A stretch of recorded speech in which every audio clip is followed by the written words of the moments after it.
আজকে আমরা কথা বলবো ভূতনি মুভি নিয়ে। এই ভূতনি মুভিটি ফার্স্টে শুরু হয়েছিল কলকাতা ইউনিভার্সিটি থেকে।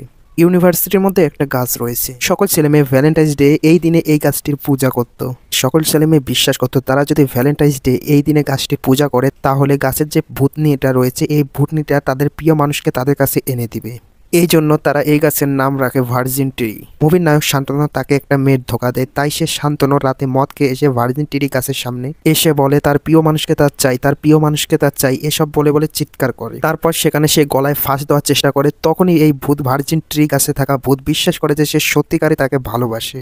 শান্তনু যখন গলায় ফাঁস দেয় তখন ভূতনিরা তাকে বাঁচায়। তার কিছুদিন পর শান্তনু একটা মেয়েকে পছন্দ করে। যেই মেয়েটাকে পছন্দ করে সেই মেয়েটা ছিল একটা ভূতনি। শান্তনু যেই মেয়েটাকে পছন্দ করত, পরে যখন সে জানতে পারে যে এটা একটা ছিল ভূতনি, তখন শান্তনু সেই মেয়েটির কাছ থেকে সবসময় পালিয়ে পালিয়ে থাকে।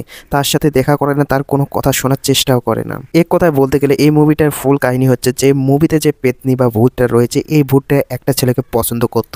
এই ছেলেটা তাকে ধোকা দিয়েছিল, মানে আমাদের এই ভূতনি যে রয়েছে এই ভূতনিকে ধোকা দিয়েছিল, যার কারণে তার ভালোবাসা পূর্ণতা পায় না। তার ভালোবাসাকে সে পূর্ণতা দেওয়ার জন্য সে শান্তনুকে পছন্দ করে এবং শান্তনুর আত্মাকে সে নিয়ে যেতে চায়।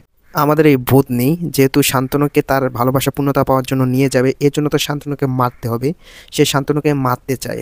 প্রত্যেক মুভিতে কোনো না কোনো তান্ত্রিক বাবা থাকে। এই মুভি তো ঠিক সেম তান্ত্রিক বাবা রয়েছে। এই তান্ত্রিক বাবাই ভূতের হাত থেকে শান্তনুকে রক্ষা করে। সো আজকের ভিডিওটি এই পর্যন্ত। দেখা হবে নেক্সট কোনো ভিডিও। ততক্ষণে ভালো থাকবেন, সুস্থ থাকবেন এবং ভিডিওটি কেমন লাগলো অবশ্যই কমেন্ট বক্সে জানাবেন।